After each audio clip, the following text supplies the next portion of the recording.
आगे बढ़ते हैं। कार्बोहाइड्रेट, प्रोटीन तथा वसा के पूर्व पाचन का स्थान तो बता दीजिए। बहुत ही इजी सवाल है, बहुत इजी सवाल है। कार्बोहाइड्रेट, प्रोटीन और वसा, देखिए एक ही ऐसा जगह है, आपको बता दें हम, जहां तीनों चीज का पाचन होता है। जैसे आप मुंह में बताया, मगर चलिए शुरू करते हैं मुंह में, माउथ में। तो मुंह में किसका पाचन होता है? तो सिर्फ इसका, कार्बोहाइड्रेट का, सिर्फ कार्बोहाइड्रेट। आगे खाना बढ़ता है, कहां जाता है? आमाशय में, स्टमक में। तो आमाशय में किसका पाचन होता है? सिर्फ प्रोटीन का, सिर्फ प्रोटीन। आगे खाना बढ़ा, कहां गया? आंत में। आंत में तीनों चीज का पाचन होगा। यही याद रखना है आपको कि आंत में जो है वो कार्बोहाइड्रेट, प्रोटीन और वसा, तीनों का पाचन होगा है। तो यहां ऐसा पूछा है कि बताइए ऐसा कौन सा जगह है जहां तीनों चीज का पाचन होता है? तो आमाशय में सिर्फ प्रोटीन। लीवर में देखो किसी चीज का पाचन नहीं होता है। लीवर से कुछ ऐसा चीज निकलता है जिसके वजह से थोड़ा वसा का पाचन होता है, लेकिन लीवर के अंदर तो खाना पहुंचता ही नहीं है ना, खाना लीवर का पाथवे नहीं। और छोटी आंत में, छोटी आंत में, तो आंत में भी कौन सा आंत? छोटी आंत। याद रखिए ये बात, आपको यही बता देता हूं, आगे बार बार कॉन्सेप्ट क्लियर रखिए अपना कि छोटी आंत में पहुंचने तक, छोटी आंत में ही खाना का पाचन कंप्लीट हो जाता है। बड़ी आंत में पाचन जैसा कोई प्रोसेस नहीं होता है, कोई प्रक्रिया नहीं होती है। बड़े आंत का सिर्फ एक ही काम है, वेस्ट को बाहर निकालना और थोड़ा बहुत पानी का एब्जॉर्प्शन करना, बस। यानी कि सर बड़ा आंत तक खाना मतलब पहुंचता ही नहीं है जिसको पचाना है। जी सही बोले आप, छोटी आंत तक सारा खाना का पाचन हो गया। यानी वो चीज जो पाचन नहीं हुआ, देखो ऐसा होता है, छोटी आंत और यही एक ऐसे ढक्कन होता है, स्फिंक्टर बोलते हैं, बंद हो जाएगा। एक ऐसा वाल्व है, जैसे हार्ट में वाल्व है ना, वैसे ही जहां छोटी आंत खत्म होती है और जहां से बड़ी आंत शुरू होती है, वहां एक वाल्व है, बंद है। तो जो खाना नहीं पचा वही जाएगा यहां से बड़ी आंत में, अब वो वेस्ट के द्वारा बॉडी से बाहर निकलेगा, उसको हम बाहर निकालते हैं। यानी छोटी आंत तक वो सब खाना पहुंच जाएगा जिसको पच जाना है, और जो अनडाइजेस्टेड, जो पाचन नहीं हुआ है, अपाचय है, वहीं से लार्ज बड़ी आंत की तरफ जाएगा। तो बड़ी आंत का काम एक ही है, वेस्ट को बाहर निकालना, और कोई काम नहीं, ठीक है। और थोड़ा बहुत पानी, जैसे मैंने बताया, थोड़ा बहुत पानी 11th क्लास में बहुत इंपॉर्टेंट डिस्कशन करेंगे। तो देखिए एक ऑप्शन दिया, ये भी दिया बड़ी आंत में कुछ भी नहीं होता है भैया, ये बात ध्यान रखिएगा। छोटी आंत, एक सवाल आपसे ये पूछा जाएगा, सबसे ज्यादा पाचन कहां होता है? तो आप इसको देख के क्या लग रहा है? छोटी आंत। और सवाल क्या आता है इसमें?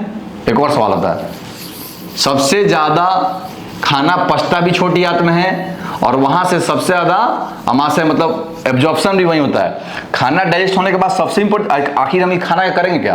तो इस आंत है तुम्हारा, ये तुम्हारा आंत है, इसमें खाना पच गया और यहां से ऑब्जर्व होकर कहां जाएगा? खून में, ब्लड में, अब ब्लड के द्वारा पूरा शरीर में। यही कॉन्सेप्ट है। तो ये खाना पचता है छोटी आंत में और जाता कहां है? बोलो ब्लड में। तो ये बहुत बड़ा सवाल है, 3 सवाल। कार्बोहाइड्रेट, प्रोटीन, वसा, तीनों का डाइजेशन कहां होता है? छोटी आंत में। सबसे ज्यादा पाचय कहां होता है? छोटी आंत में। सबसे ज्यादा एब्जॉर्प्शन कहां होता है? छोटी आंत में। 3 सवाल, एक ही आंसर, दैट इज छोटी आंत। खाना का पाचन कहां जाके कंप्लीट हो जाता है? छोटी आंत में।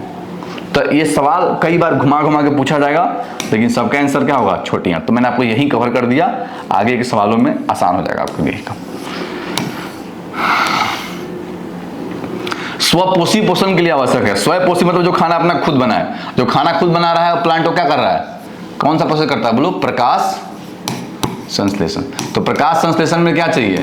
प्रकाश संश्लेषण के लिए क्या चाहिए? बस प्रोसेस लिखो, फार्मूला लिखो, तुम्हारे सामने सब रेडी है।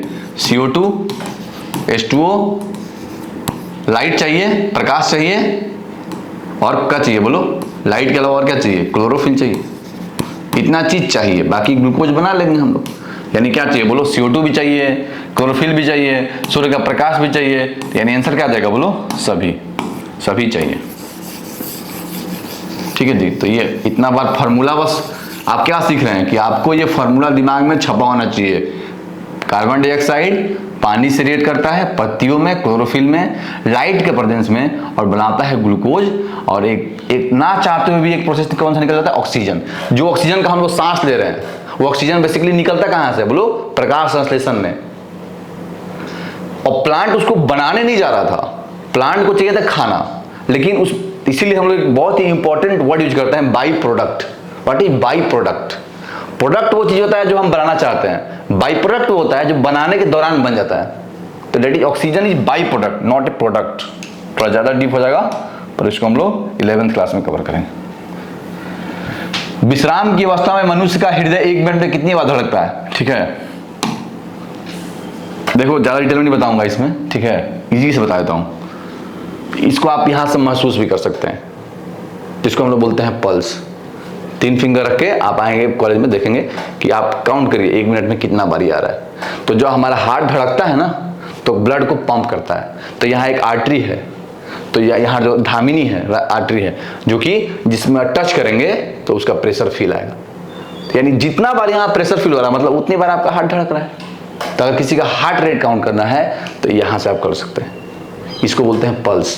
क्या दोनों में थोड़ा अंतर है, आगे का टॉपिक है, ठीक है। लेकिन आप मोटा मोटी आप गिन लीजिए अपना, आप अभी बैठे होंगे पढ़ रहे होंगे, वहां भी यहाँ टच करिए फिंगर, 3 फिंगर से ऐसे टच करिए और आराम से काउंट कर सकते हैं। आंसर आएगा मैक्सिमम लोग का आएगा 70 से 75 बार में। आना कितना चाहिए?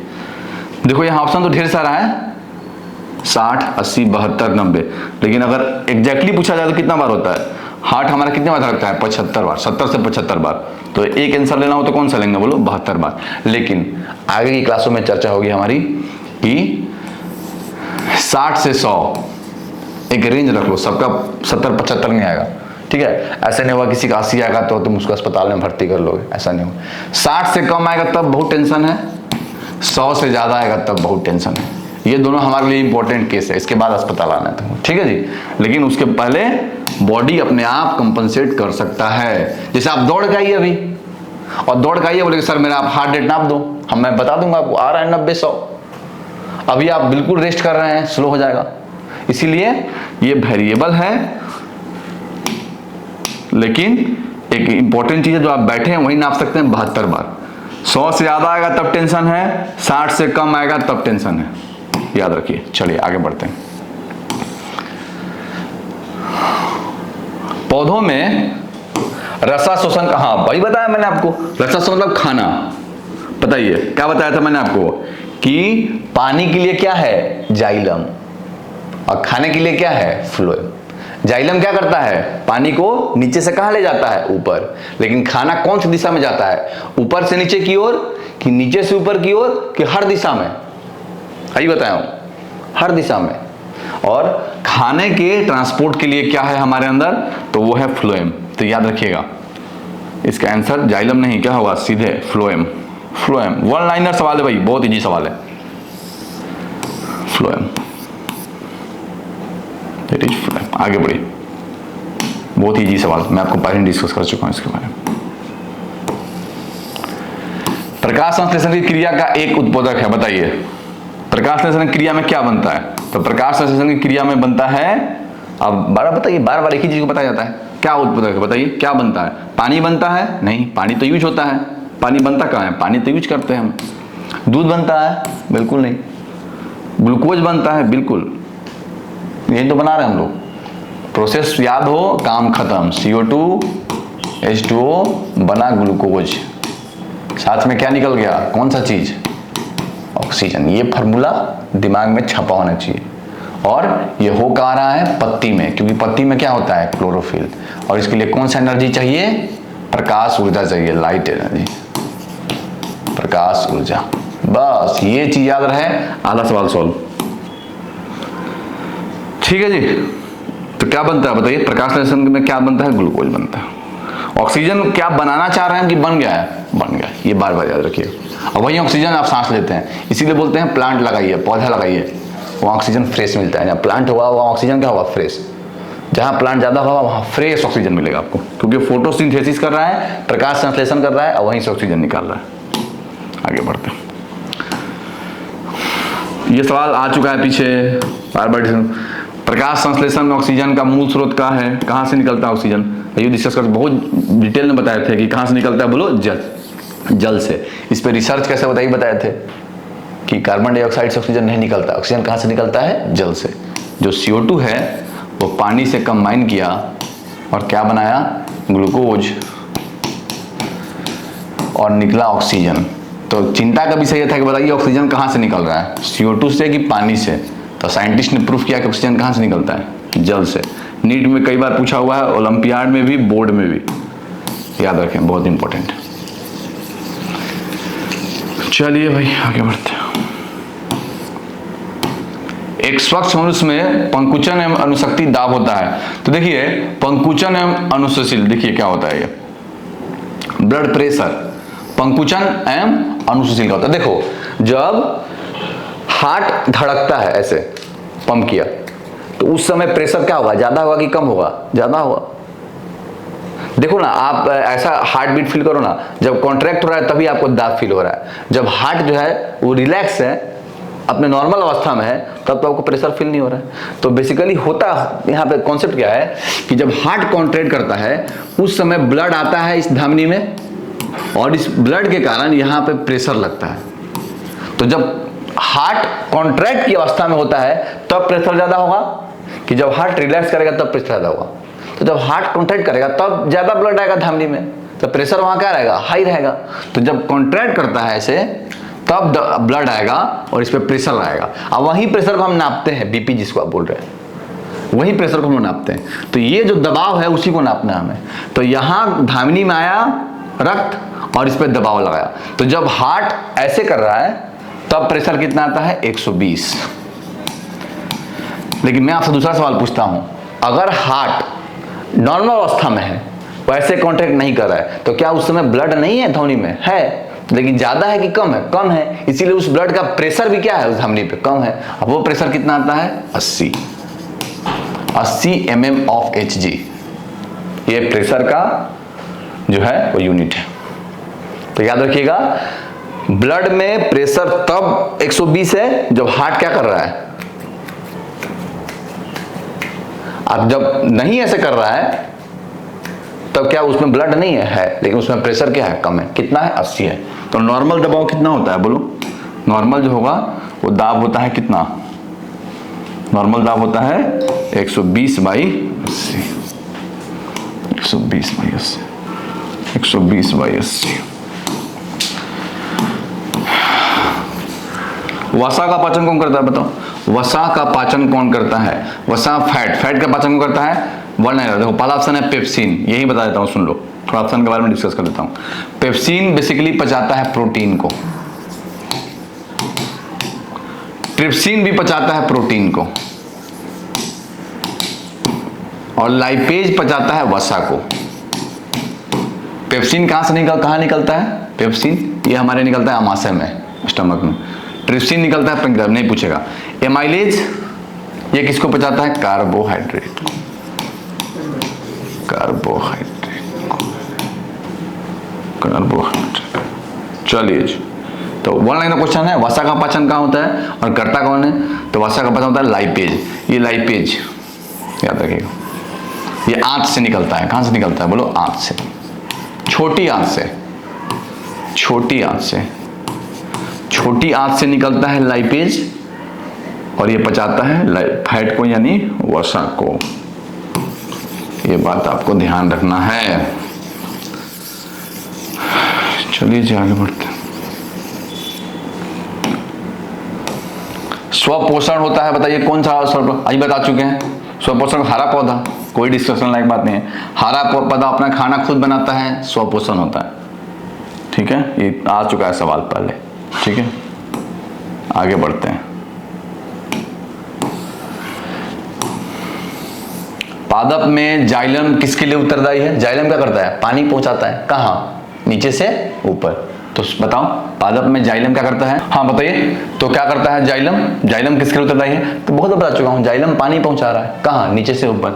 तो पादप में जाइलम उत्तरदायी किसके लिए, जल के वहन के लिए। भोजन के लिए कौन सा ऑप्शन में दिया है, देखिए भोजन, भोजन किसके लिए है, फ्लोएम, अभी बता चुके हैं, फ्लोएम। खाना किसके लिए, बोलो, फ्लोएम, पानी, जाइलम। 3 पॉइंट बस ध्यान रखना है, खाना, फ्लोएम, पानी, जाइलम। पानी नीचे से ऊपर, खाना हर दिशा में। आधा सवाल सॉल्व। आगे बढ़िए।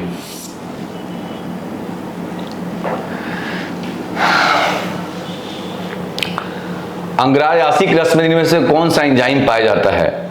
देखिए अमायासिक रस कहाँ होता है, जो हमारे, याद रखिए, जो हमारे है ना, बहुत इंपॉर्टेंट सवाल है ये, ठीक है, याद पड़ा बात, ये आप याद रखिए। ये जो है ये हमारे, ये रस कहाँ होता है? तो अंग्रायासिक रस। अंग्रायासिक रस में क्या मिलता है बताइए? तो अंग्रायासिक रस वो रस है जिसमें मिलेगा आपको एमाइलेज और माल्टेज। क्यों बोला है बताया? रेनिन क्यों नहीं बोला है, टॉलिन क्यों नहीं बोला है, और पेप्टिडेज क्यों नहीं बोला है? पहले सारे ऑप्शन को डिस्कस कर लेता हूँ। तो रेनिन कहाँ निकलता है? रेनिन निकलता है अमाशय में हमारे, तो खत्म हो गया पहले। तो ये जो रस है वो, इसमें क्या पाया जाता है? पहले इस रस के बारे में आप पूरा अगर जानना चाहें तो क्या पाया जाता है इस रस में? तो देखो इस रस में एमाइलेज होगा, है ना, लाइपेज होगा, है ना, माल्टेज होगा। ये बेसिकली हमारे छोटी आंत में, छोटी आंत में ये रस निकलता है। इस रस में ढेर सारा एंजाइम होता है, ढेर सारा, ठीक है। इसका एक ट्रिक है, तुम्हें याद करना हो तो कर सकते हो, देना मिल्स, जिसमें डाइपेप्टिडेजेज, एंड्रोजेज, न्यूक्लियोटाइडेजेज, अमीनोपेप्टिडेजेज, माल्टेजेज, जो तुम्हारा ऑप्शन में आ गया, दिख रहा है ना, और एमाइलेज, ठीक है। तो ये 11th क्लास का बात है, बस याद रखो कि इस रस से क्या निकलता है, बोलो। अभी एमाइलेज माल्टेज पूछा, कल को ये पूछेगा, लेकिन नहीं पूछेगा आपसे ये, ठीक है। ये 11th क्लास में इसको बहुत डिटेल में डिस्कस किया जाएगा अपने को। चलिए जी, एक सवाल आता है अपने को, पाइरुवेट के विखंडन से यह कार्बन डाइऑक्साइड जल तथा ऊर्जा देता है और यह क्रिया होती है कहाँ? देखिए इस क्रिया को क्या बोलते हैं? इस क्रिया को बोलते हैं हम लोग, है ना, रेस्पिरेशन, सांस लेना। तो ये क्रिया में बेसिकली हो क्या रहा है कि पाइरुवेट टूटता है, ठीक है। और ये काम कहाँ होता है? तो बताइए इस रेस्पिरेशन में आखिर हम क्यों करते हैं? मैंने जो आप खाना खा रहे हैं उस खाना से आपको ऊर्जा कैसे मिल रहा है? तो वो खाना जा रहा है, क्या बताते हैं, कैसे बताओ? खाना खाएंगे, पहले क्या होगा, उसका पाचन होगा, फिर कहाँ पहुंचेगा पाचन होके? ब्लड में पहुंचेगा, और उस ब्लड में ही ऑक्सीजन है, और वो ऑक्सीजन जाके जब पहुंचेगा तो हम ऑक्सीजन, ब्लड कहाँ पहुंच रहा है? हर, बताया था ना, बॉडी के हर पार्ट में, हर सेल में, हर कोशिका में। तो ऑक्सीजन हर कोशिका के पास है, और खाना भी पहुंच गया डाइजेस्ट होकर वहीं पे। तो वो जब ऑक्सीजन से मिलता है तो वहीं वो ऑक्सीजन जो है इस खाना को कर देता है ऑक्सीडेशन, तोड़ेगा ग्लूकोज को, और वहीं से क्या निकलेगा? ऊर्जा। ये काम कहाँ होता है? सेल के माइटोकॉन्ड्रिया में, याद रखिएगा, ये होगा माइटोकॉन्ड्रिया में। इसीलिए हम लोग माइटोकॉन्ड्रिया को क्या बोलते हैं बताइए? Power house of the cell, क्योंकि इसी में ऊर्जा बनता है, इसी में ऊर्जा बनता है। इसीलिए इसका एक और बहुत ही फेमस सवाल है, power house of the cell बोलते हैं। अब समझ में क्यों बोलते हैं power house of the cell? क्योंकि खाना भले पहुंच जाए, ऑक्सीजन के बाद खाना को जो टूट के उसमें से एनर्जी निकालना है वो कहाँ होता है? माइटोकॉन्ड्रिया में। तो जो एनर्जी बनेगा वो सब किसके पास होगा? माइटोकॉन्ड्रिया के पास, सेल का। और हर सेल के पास माइटोकॉन्ड्रिया है, तो हर सेल के पास अपना ऊर्जा है जिससे वो अपना काम कर रहा है। ये कॉन्सेप्ट बनाना है अपने को। भोजन का मुख्य रूप में अवशोषण होता है कहाँ पे? बोलिए। अवशोषण, यहाँ पाचन नहीं पूछा है, पूछा है अवशोषण। तो मैंने आपको पहले ही बता दिया था कि छोटी आंत के बारे में 2-3 बार बताया था। बताइए क्या बताया था? सबसे ज्यादा पाचन कहाँ होता है? छोटी आंत में। सबसे ज्यादा वो पाचन, एब्जॉर्प्शन भी कहाँ होता है? एब्जॉर्प्शन को हिंदी में क्या बोलते हैं? अवशोषण। सबसे ज्यादा एब्जॉर्प्शन भी कहाँ होगा? छोटी आंत में। सब सवाल का एक ही जवाब है, छोटी आंत। लेकिन छोटी आंत में भी आप ध्यान रखेंगे, छोटी आंत का 3 पार्ट होता है। देखो, ड्यूडेनम, है ना, ड्यूडेनम, जेजुनम और इलियम, 3 पार्ट होता है। तो डाइजेशन होता है ड्यूडेनम और जेजुनम में, लेकिन हमने कहा था कि सबसे ज्यादा पाचन कहाँ होता है? छोटी आंत में। छोटी आंत में भी ड्यूडेनम, जेजुनम तक आते आते खाना पच जाता है। इलियम में सिर्फ खाना का क्या होता है? अवशोषण, सिर्फ खाना का अवशोषण होता है। तो ये बात ध्यान रखिए, ड्यूडेनम, जेजुनम तक आते आते खाना पूरी तरीके से पच जाएगा, और इलियम में खाना का क्या होगा? अवशोषण होगा। ठीक है जी, ये बात अपने को ध्यान रखनी है। चलिए, आंसर हो जाएगा इलियम में। इलियम में खाना का अवशोषण होता है। तंत्रिका तंतु की उत्पत्ति किस देखिए, तंत्रिका तंतु क्या है? Nervous system. जो नर्व है हमारे बॉडी में, जो हमारे कोई भी इंफॉर्मेशन को एक जगह से दूसरे जगह पे ले, जैसे ए पॉइंट से बी पॉइंट तक। जैसे मैं अभी लिख रहा हूं अपने हाथ से, ठीक है, मैं अभी लिख रहा हूं अपने हाथ से, तो मैंने सोचा कि मुझे लिखना है, यहां से यहां पे, है ना, सिग्नल गया जिसको आप नस बोलते हैं आसान भाषा में, नस। उसके थ्रू सिग्नल गया, दिमाग में एनालाइज हुआ, और किसी का हाथ पैरालाइज हो जाए, बोलते हैं ना पैरालिसिस मार दिया, मतलब क्या है, नस काम नहीं कर रहा, सिग्नल नहीं जा रहा है, तो क्या वो हाथ उठा पाएगा, लिख पाएगा? नहीं लिख पाएगा। तो हमने पूछा कि उसका उत्तक द्वारा होता है, प्राथमिक उत्तक द्वारा होता है। मतलब देखिए हमारे जब हम है ना, जब हम लोग कैसे बने हैं बताइए, मदर के अंदर, तो जब फर्टिलाइजेशन के बाद जो एक सेल होता है जाइगोट, उसके बाद आप पढ़ेंगे आगे जाके कि रिप्रोडक्शन एक चैप्टर है 10th क्लास में भी हम डिस्कस करेंगे रिप्रोडक्शन में, है ना, कि क्या होता है। तो देखिए हमारे बॉडी के अंदर चाहे जो चीज है वो तीन ही में से किसी एक लेयर से बना है। सबसे बाहर लेयर को क्या बोलते हैं, एक्टोडर्म, बीच वाले लेयर को क्या बोलते हैं, मेसोडर्म, अंदर वाले लेयर को क्या बोलते हैं, एंडोडर्म। जिसे हार्ट किससे बना है, म्यूरल, रेस्पिरेटरी म्यूरल। तो हमारे बॉडी का कुछ पार्ट बना है, हमारे जब हमारा बच्चा जब अंदर होता है ना, फीटस, उसके अंदर 3 लेयर होता है, एक्टोडर्म, मेसोडर्म, एंडोडर्म। एक्टो मतलब बाहर, मेसो मतलब बीच में, एंडो मतलब अंदर। तो एंडोडर्म जो होता है ना, वो बनाता है हमारा तंत्रिका तंतु, याद रखना ये चीज को। मेसोडर्म क्या बनाता है, मेसोडर्म बनाता क्या है, तो हार्ट मोस्टली, ठीक है। स्किन कहां से बनेगा खुद बताओ, बाहर है ना स्किन, एक्टोडर्म से बनेगा। तो ये एक चीज है ध्यान रखना, ठीक है, कि उत्पत्ति जो होगी चाहे शरीर में किसी चीज की होगी, वो 3 में से किसी एक एरिया से होगी, या तो इक्टो से, या मेजो से, या एंडो से। तो यहां आंसर क्या जाएगा, बोलो एंडोडर्म, एंडोडर्म। चलो अगला सवाल, मस्तिष्क में विभिन्न सूचनाएं किस रूप में, तो ये बताया मस्तिष्क में सूचनाएं कैसे आती है, बोलो नर्वस सिस्टम के द्वारा, नर्वस सिस्टम के द्वारा। मतलब उस तंत्र को क्या बोलते हैं हम लोग, अभी पढ़े हैं हम जस्ट, उस तंत्र को क्या बोलते हैं हम लोग, उस तंत्र को बोलते हैं तंत्रिका तंतु से। तो तंत्रिका तंतु में क्या होता है, कोई भी इंफॉर्मेशन उसे क्या होता है, उद्दीपन होता है। मतलब यहां से पॉइंट ए से पॉइंट बी के पास इंफॉर्मेशन जाना है, तो नर्वस सिस्टम लेके जाएगा। नर्व कैसा दिखता है, एक चैप्टर ही है, हम लोग पढ़ेंगे 10th क्लास में, है ना, कैसे होता है, तो ऐसा नर्व दिखता है। इसमें इंफॉर्मेशन यहां से आएगा, इस इंफॉर्मेशन को पहुंचाना है यहां तक, यहां से दूसरा नर्व उठाएगा, इंफॉर्मेशन को आगे पहुंचाएगा, फिर ये छोड़ेगा, समझेगा ना, ऐसे जाएगा, इंफॉर्मेशन पहुंच जाएगा अपने जगह पे। तो इसको बोलते हैं उद्दीपन, कंडक्शन। ये सवाल आपसे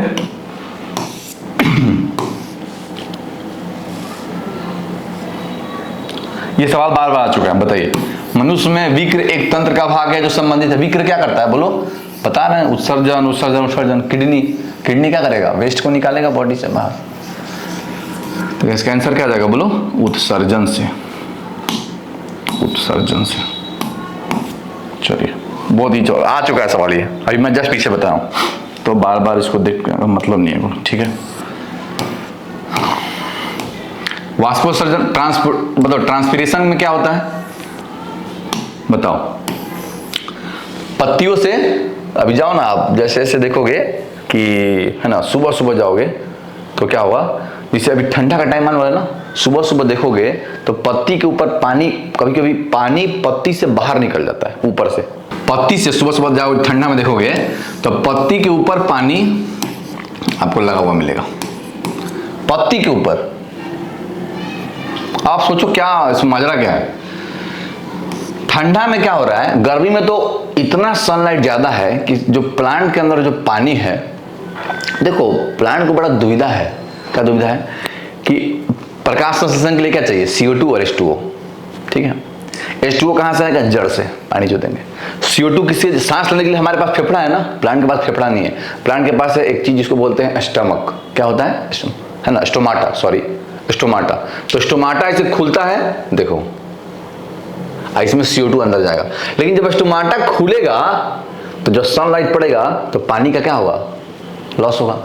तो देखो प्लांट को दोनों काम करना है, स्टोमाटा कितना देर खोले कि CO2 आ जाए, और जल्दी से बंद भी करना है ताकि पानी सारा क्या चल जाएगा, बाहर चल जाएगा। तो दोनों के बीच में साइकिल मेंटेन करना है कि स्टोमाटा खुलेगा तो CO2 अंदर आएगा। जैसे फेफड़ा बंद करके तो काम नहीं चला सकते ना हम लोग, तो स्टोमाटा खुला तो कार्बन डाइऑक्साइड अंदर आया, लेकिन स्टोमाटा ज्यादा देर खुला रह गया तो वहां से पानी लॉस हो जाएगा, है ना। किस प्रक्रिया के थ्रू लॉस होगा, उसको बोलते हैं वाष्पोत्सर्जन। तो वाष्पोत्सर्जन एक ऐसा प्रक्रिया है जिसमें वाटर जो है वो प्लांट के और उसके सरफेस से, उसके ऊपर से, परत से लॉस होता है सनलाइट पड़ने के कारण। और इस तो कैसा प्रक्रिया बोले, इवापोरेशन कैसा प्रक्रिया है, बाष्पोत्सर्जन कैसा प्रक्रिया, ट्रांसपीरेशन कैसा प्रक्रिया है, तो हम पढ़ते आ रहे हैं कैसा है, बोलो भौतिक प्रक्रिया। इसमें कोई केमिकल तो बन नहीं रहा है, तो रासायनिक प्रक्रिया तो है नहीं। इसमें तो CO2 वाटर जो है वो लॉस हो रहा है प्लांट से, किसी धूप पड़ने के कारण, प्रकाश ऊर्जा के कारण, दैट इज भौतिक प्रक्रिया। बताइए अगला सवाल, लार में से कौन सा एंजाइम पाए जाते हैं? लार में क्या मिलता है जी? वन लाइनर क्वेश्चन, एक लाइन का क्वेश्चन है, एक लाइन का आंसर है। लार में क्या मिलता है बोलो? टोलिन, है ना। या फिर इसी को कभी कभी नीट में सवाल पूछा जाएगा, या फिर ओलंपियाड में सेलिवरी एमाइलेज, इसका नाम होता है एमाइलेज, नाम ही हिंदी में भी एमाइलेज ही बोलेंगे उसको, एमाइलेज। तो एमाइलेज जो लार से निकलता है, ठीक है, याद रहे। इसी एमाइलेज का ही दूसरा नाम है टाइलिन। टाइलिन याद रखिए, टाइलिन, ठीक है। तो इसमें दो सवाल बनता है कि लार में जो है वो क्या पाया जाता है? टाइलिन। One liner. लाइपेज कहां पाया जाता है? ये निकलता है कहां से? लीवर से, सॉरी कहां से निकलता है बोलो? आंत से। गैस्ट्रीन कहां से निकलता है? नहीं पूछेगा तुमसे, है ना, आमाशय में निकलता है, ठीक है। पेप्सिनोजेन कहां निकलता है? पेप्सिनोजेन पहला बात निकलता नहीं है, बनता है। कहां बनता है? आमाशय में, सब आमाशय में बनता है। टोलिन कहां बनता है? लार में, मुंह में, ठीक है। That's it. ये सवाल मैं पीछे बता चुका हूं। इनमें से किसकी उपस्थिति के कारण रक्त काला लाल दिखता है? बताओ, खून लाल क्यों होता है भाई? क्या होता है उसमें खून में ऐसा जिसके कारण लाल होता है? अभी बताया हूं, जिसके कमी कारण अनीमिया गया था आंसर अभी, है ना। हीमोग्लोबिन, हीमोग्लोबिन के कारण खून कैसा दिखता है बताओ? लाल। और एक कमी हो जाए अगर हीमोग्लोबिन में किस चीज का, जस्ट पहला सवाल था, क्या बोलते हैं उसको हम लोग? उस कंडीशन को बोलते हैं अनीमिया। अभी अनीमिया उसका आंसर भी हिंदी में भी अनीमिया ही बोलते हैं उसको, ठीक है, अनीमिया। तो अनीमिया एक ऐसा कंडीशन है जिसमें हीमोग्लोबिन, है ना, हीमोग्लोबिन कम हो जाएगा। हीमोग्लोबिन में क्या होता है? आयरन। हीमोग्लोबिन के कारण खून कैसा दिखता है? लाल। बस इससे सवाल बहुत सारा सॉल्व हो जाएगा कि खून में हीमोग्लोबिन होता है जिसके अंदर आयरन होता है, हीमोग्लोबिन के कारण खून लाल दिखता है। इसलिए आप याद करिए कि अगर किसी के अंदर देखना है हमको उसके अंदर बॉडी के अंदर खून कैसा है, तो हम लोग देखते हैं, यहाँ पे देखते हैं कि ये जो है हमारा आंख के नीचे परत वो कितना लाल है। अगर ज्यादा लाल है मतलब खून ठीक है, और ज्यादा अगर समझिए कि है ना लाल नहीं है, पिंक की तरफ है ना, तो कैसा है खून का उसमें क्या है बोलो? कमी है। तो वो लाल कलर से हम पकड़ सकते हैं, है ना। ये टाइम टू टाइम आपके अंदर आएगा और आप डॉक्टर बनेंगे धीरे धीरे, ठीक है। इसी को हम लोग को देख के और एक अंदाजा लगा लेना होता है कि उस पेशेंट के अंदर, उस मरीज के अंदर खून कितना है, एक आइडिया लग जाएगा। श्वसन की क्रिया द्वारा निम्न में से किसका निर्माण होता है? तो बताइए, सांस लेने से किस चीज का निर्माण होगा बोलो? सांस क्यों लेते हैं हम लोग? अभी बताए थे कि सांस लेंगे तो उसके द्वारा जो ऑक्सीजन मिलता है वो ऑक्सीजन सेल के पास पहुंचेगा, कोशिका के पास, और वहां कोशिका के पास क्या चला गया ऑलरेडी? खाना। और खाना के साथ जब कोशिका मिलेगा तो उसी के द्वारा एनर्जी बन रहा है माइटोकॉन्ड्रिया में। तो ये सब काम इसी प्रोसेस को क्या बोलते हैं? रिस्पिरेशन। और इसमें क्या निकलता है? ऊर्जा। रक्त थोड़ी बनता है, खून वहां नहीं बनता है। सांस लेने से खून बनेगा? प्रकाश से खून बनेगा? एंजाइम से खून बनेगा? कभी नहीं। आप ऑप्शन देख के बता सकते हैं कि क्या होगा। कई सवाल ऐसे होंगे तुम्हारे बोर्ड में, ओलंपियाड में, नीट में, जिसमें अगर आपको आंसर नहीं भी पता हो तो आप ऑप्शन के द्वारा निकाल सकते हैं, ठीक है। अगला सवाल, पादप में फ्लोएम तो फ्लोएम क्या करता है बताओ? बार बार चिरा चुरा बता चुके हैं। फ्लोएम का काम क्या है? फ्लोएम का एक ही काम है, वो है खाना, भोजन को पहुंचाना। जाइलम का काम क्या है? पानी को पहुंचाना। बोले थे ना, ये सवाल कई बार तुमसे पूछा जाएगा। सांस लेने और छोड़ने को कहते हैं। तो अंत श्वसन क्या होता है? हवा को अंदर लेना। लेकिन बोला है अंदर लेने और छोड़ने दोनों को मिला के सॉरी। तो अंत श्वसन में अंदर लेना, निःश्वसन में बाहर ले जाना। और श्वासोच्छ्वास में क्या होता है कि अंदर और बाहर दोनों ले रहे हैं। उस प्रोसेस को क्या बोलते हैं हम लोग? श्वासोच्छ्वास। बहुत इजी सवाल है भाई, ये तो बहुत इजी सवाल है। चलो, इस पे कुछ डिस्कस करने लायक है ही नहीं। प्रकाश संश्लेषण की क्रिया में उत्पन्न होता है, क्या उत्पन्न होता है बोलो? कार्बोहाइड्रेट। नाम क्या है कार्बोहाइड्रेट का? ग्लूकोज। फॉर्मूला बताओ? C6H12O6। That's it। आगे बढ़िए। स्वपोषी पोषण के लिए आवश्यकता है क्या? खुद से खाना स्वपोषी मतलब जो खुद का खाना स्वयं बनाए, अपना खाना स्वयं बनाए। और खुद से खाना बनाने के लिए क्या क्या चाहिए? कार्बन डाइऑक्साइड, क्लोरोफिल, सूर्य का प्रकाश। इधर आ चुका है, रिपीट हुआ सवाल सभी। पीत रस कहां से स्रावित होता है? बताओ, पीत रस कहां से स्रावित होता है? पीत रस मतलब पीत कहां से बनता है? लीवर। लीवर को क्या बोलते हैं हम लोग? यकृत। ठीक है, पीत। वहीं पीत ज्यादा बनता है तो बोलते हैं जॉन्डिस हो गया है। वहीं पीत ज्यादा बनता है तो लोग क्या बोलते हैं? जॉन्डिस। अब पीत ज्यादा बनता है इसीलिए जॉन्डिस को हिंदी में क्या बोलते हैं? पीलिया। क्या बोलते हैं? पीलिया, क्योंकि पीत रस ज्यादा बनता है। लीवर जरूरत से ज्यादा पीत रस बनाने लग गया, वहीं येलो येलो डिपोजिट होगा शरीर में, आगे का टेंशन। लेकिन अभी तो फिलहाल हम यहाँ इजी टॉपिक को लेते हैं, तो क्या होगा बोलो? ये लीवर से पीत रस बनता है। कोशिका झिल्ली किस प्रकार की झिल्ली है? देखो 3 टाइप का झिल्ली होता है। देयर आर 3 टाइप्स ऑफ झिल्ली। बताओ कौन कौन सा झिल्ली होता है दोस्त? इजी सवाल है। झिल्ली 3 टाइप का होता है, कौन कौन सा बताओ? देखो, एक ऐसा झिल्ली है जो बोलता है कि ठीक है मेरे अंदर तुमको आना है। ये तो झिल्ली क्या होता है? जो सेल को, कोशिका को ऐसे ढक के रखे। झिल्ली क्या होता है बताओ? पहले बताओ झिल्ली होता क्या है?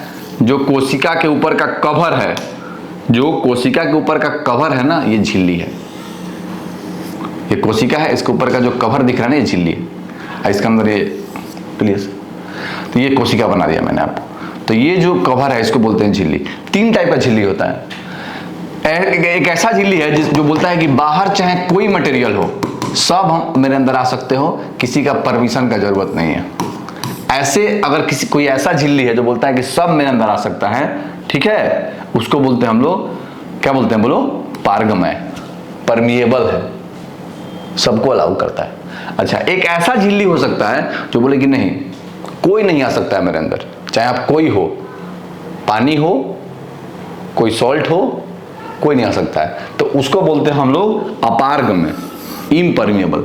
लेकिन हमारा कोशिका का झिल्ली कैसा होता है?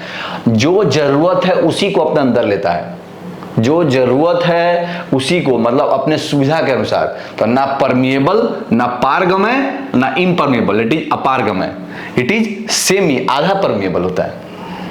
या फिर एक और वर्ड बोलते हैं इंग्लिश में हम लोग काम कर रही है, सेमी परमिएबल, सिलेक्टिव परमिएबल भी, तो उसको क्या बोलते हैं बोलो?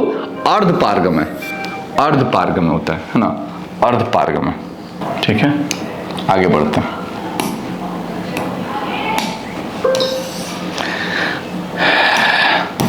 मानव के 100 ml में उपस्थित यूरिया की समानता कितनी होती है? बहुत जरूरी चीज है। देखिए ये एक अच्छा सवाल है ना, ये आपको याद होना चाहिए कि हमारे खून में नॉर्मल यूरिया का लेवल कितना होता है? 20 mg तक मैक्सिमम। 20 मिलीग्राम यूरिया लेवल कैसे याद करेंगे? तो हम लोग याद करते हैं 20 मिलीग्राम पर डेसीलीटर। 1 डेसीलीटर में कितना ml होता है बताओ? 1 डेसीलीटर में कितना ml होता है? 100 ml। 100 ml, तो 100 ml ही पूछा आपसे कि 100 ml में कितना होता है। तो हमारे खून में है ना, बॉडी में किसी चीज की मात्रा बताने के लिए हम यूनिट फिक्स कर दिए, डेसीलीटर। डेसीलीटर बताएंगे, तो डेसीलीटर में कितना होता है बोलो? हाँ, पर 100 ml, तो 20 मिलीग्राम पर डेसीलीटर। ठीक है, और यूरिया ज्यादा होगा तब क्या सोचेंगे? क्या सोचेंगे बताओ? ये यूरिया क्यों इतना जरूरी है? यूरिया ज्यादा तब सोचेंगे कि क्या किडनी विकृत अपना काम ठीक से नहीं कर रहा है, क्या विकृत अपना काम ठीक से नहीं कर रहा है, कि यूरिया छन नहीं रहा है, क्योंकि यूरिया कैसा चीज है बोलो? वेस्ट प्रोडक्ट है जो ज्यादा नहीं रहना चाहिए। चलो, इसमें कौन प्रकाश संश्लेषी अंग है बताओ? प्रकाश संश्लेषण कहाँ होता है? पत्ती में। बता, बहुत बार बता चुका इस टॉपिक को। कहाँ होता है बोलो? पत्ती में, क्योंकि पत्ती में क्या होता है बताते चलिए? क्लोरोफिल। क्लोरोफिल जो जरूरत है प्रकाश संश्लेषण। कौन सी क्रिया सभी जीवों के लिए अनिवार्य है? किसके बिना काम नहीं चलता है बताइए? चाहे प्लांट हो, एनिमल हो। श्वास। प्रोफेसर प्लांट कहाँ सांस ले रहा है? ले रहा है, उसके अंदर स्टोमाटा, अभी तो बताया, ऐसे खुलता है स्टोमाटा तो जाता है। श्वास लेना सबके लिए जरूरी है। ठीक है, श्वसन, श्वसन के बिना कोई नहीं रह सकता। अब ये 11th क्लास में बताएंगे कि प्लांट सांस लेने के लिए हमारी तरफ फेफड़ा का जरूरत काहे नहीं है, वहां क्या हवा अपने आप चल जाएगा। तो बिल्कुल आप प्लांट को देखिएगा तो बीच बीच में आपको क्रैक्स क्रैक्स दिख रहा है, क्रैक क्रैक क्रैक क्रैक, वहीं से हवा चल जाएगा। तो हमारी तरफ फेफड़ा के बिना भी काम उसका चल जाता है। ठीक है, ये एक अलग, अपने आप में एक अलग है ना, एक अलग टॉपिक है, वो अलग डिस्कशन। मानव हृदय में पाए जाते हैं कितने विषम बताओ? तो मानव हृदय का डायग्राम बना रहे हैं, सीख लो, समझ लो। मानव हृदय में टोटल ये दिख रहा है ना, कितना आपको दिख रहा है पार्ट, कितना वेंट्रिकल दिख रहा है बोलो? 4। एक कितना विषम है? एक। पहले वो क्या बोलते हैं, राइट साइड में है, इसको बोलते हैं राइट एट्रियम। इसको क्या बोलते हैं? Left atrium. इसको बोलते हैं राइट वेंट्रिकल। इसको क्या बोलते हैं? Left ventricle. तो टोटल 4 विषम है, 4 विषम। देखो मैं ऐसे खड़ा हूं, 4। Right atrium, left atrium, right ventricle, left ventricle. Total कितना विषम होता है मानव में? 4 विषम। ठीक है, तो ये एक सवाल है तो तुम्हें जानना है। तो ये हमने डिस्कस कर लिया। ठीक है, तो टोटल 50 MCQ हमने डिस्कस कर चुके हैं, है ना। और काफी अच्छे से हम जो कलेक्ट किया। फिर मिलते हैं अगले क्लास में। Thank you.